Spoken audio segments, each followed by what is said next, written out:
Daily taste the daily. తెలంగాణలో గులాబీ party బహిరంగ సభలపై సస్పెన్స్ నడుస్తోందా?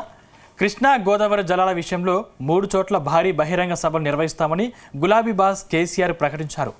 కానీ ఇప్పుడు సభల విషయంలో కేసీఆర్ సైలెంట్ అయ్యారా?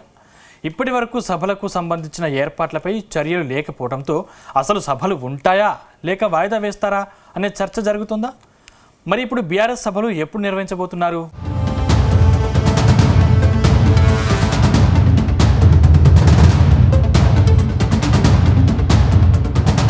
ఉమ్మడి మహబూబ్ నగర్, రంగారెడ్డి జిల్లాకు కృష్ణా జలాల విషయంలో బీఆర్ఎస్ పార్టీ బహిరంగ సభలకు పిలుపునిచ్చి 15 రోజులు దాటింది. ఈ నెలలోనే 3 చోట్ల భారీ బహిరంగ సభలతో గులాబీ పార్టీ దెబ్బ ఏంటో చూపిస్తామని కేసీఆర్ ప్రకటించారు. మొదటి బహిరంగ సభ ఉమ్మడి పాలమూరు జిల్లాలో నిర్వహిస్తామని కేసీఆర్ చెప్పుకొచ్చారు. ఈ సభతో పాలమూరు ప్రజల్ని ఏకం చేస్తామన్నారు.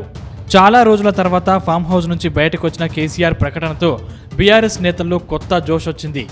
ఇక కాంగ్రెస్ పార్టీకి చుక్కలు చూపిద్దామని నేతలంతా భావించారు. కానీ కేసీఆర్ ప్రకటన చేసి దాదాపు 15 రోజులు దాటింది. తీరా చూస్తే భారీ బహిరంగ సభలకు సంబంధించి ఒక్కటంటే ఒక్క పని కూడా జరగట్లేదు. స్వయాన పార్టీ నేతలే ఇప్పట్లో సభలు జరగకపోవచ్చని, అందుకు అనేక కారణాలు ఉన్నాయంటూ చెబుతున్నారు.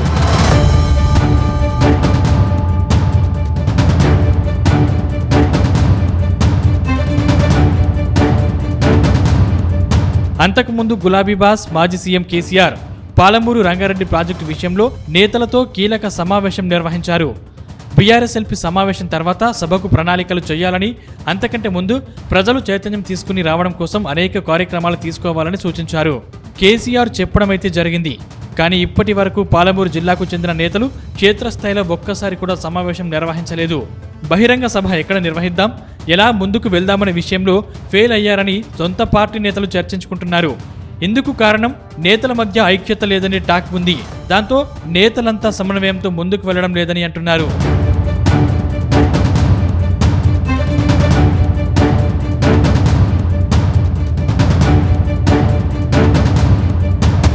ఇదిలా ఉంటే కొందరు నేతల్లో బహిరంగ సభలపై అనుమానాలు వ్యక్తం చేస్తున్నట్టు తెలుస్తోంది. పాలమూరు సభ విషయంలో ప్రజలు, ఉద్యమకారులు స్పందన మాత్రం అంతంత మాత్రంగానే ఉందని అంటున్నారు. ప్రభుత్వం ఇదే అంశంపైన అసెంబ్లీ చర్చ పెట్టి క్లారిటీ ఇచ్చింది. పాలమూరు విషయంలో ప్రభుత్వం ఏం చేయాలని అనుకుంటుందో క్లారిటీ ఇచ్చింది. అసెంబ్లీలో చర్చించాల్సిన ఈ అంశంపైన గులాబీ పార్టీ వాకౌట్ చేయడం వల్ల కొంత పార్టీకి బాగా మైనస్ అయిందని నేతలు భావిస్తున్నారట. దాంతో ఇప్పట్లో సభలు నిర్వహించాలా వద్దా అనే డైలామాలో గులాబీ బాస్ ఉన్నారని ప్రచారం సాగుతుంది. మరోవైపు ఈ నెలలోనే మున్సిపల్ ఎన్నికల నోటిఫికేషన్ వచ్చే అవకాశం ఉంది. ఈ సందర్భంలో పార్టీ నాయకులకు జన సమీకరణ చేయడం కష్టమవుతోందని అధిష్టానం పెద్దలు భావిస్తున్నారట. మున్సిపల్ ఎన్నికలకు సిద్ధమవుతున్న సమయంలో ఇలాంటి సభలు పెట్టుకుంటే అసలుకే మోసం వస్తుందని లెక్కలు వేసుకుంటున్నారట.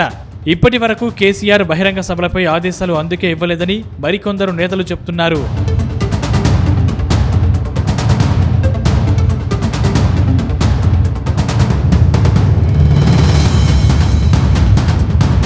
మొత్తంగా బీఆర్ఎస్ బహిరంగ సభలు ఇప్పట్లో ఉండకపోవచ్చని చర్చ జరుగుతుంది. కానీ మున్సిపల్ ఎన్నికల తర్వాత ఉండొచ్చని చెప్తున్నారు.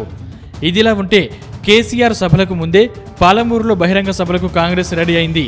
ఫిబ్రవరిలో పాలమూరులో 1,00,000 మందితో భారీ సభను నిర్వహిస్తామని సీఎం రేవంత్ రెడ్డి ప్రకటించారు. ఆ తర్వాత ఉమ్మడి జిల్లాలోనూ సభలకు రెడీ అవుతున్నారు. కానీ బీఆర్ఎస్ పార్టీ మాత్రం బహిరంగ సభల విషయంలో 1 అడుగు ముందుకు 4 అడుగులు వెనక్కి అన్న చందాన సాగుతుందనే టాక్ వినిపిస్తోంది.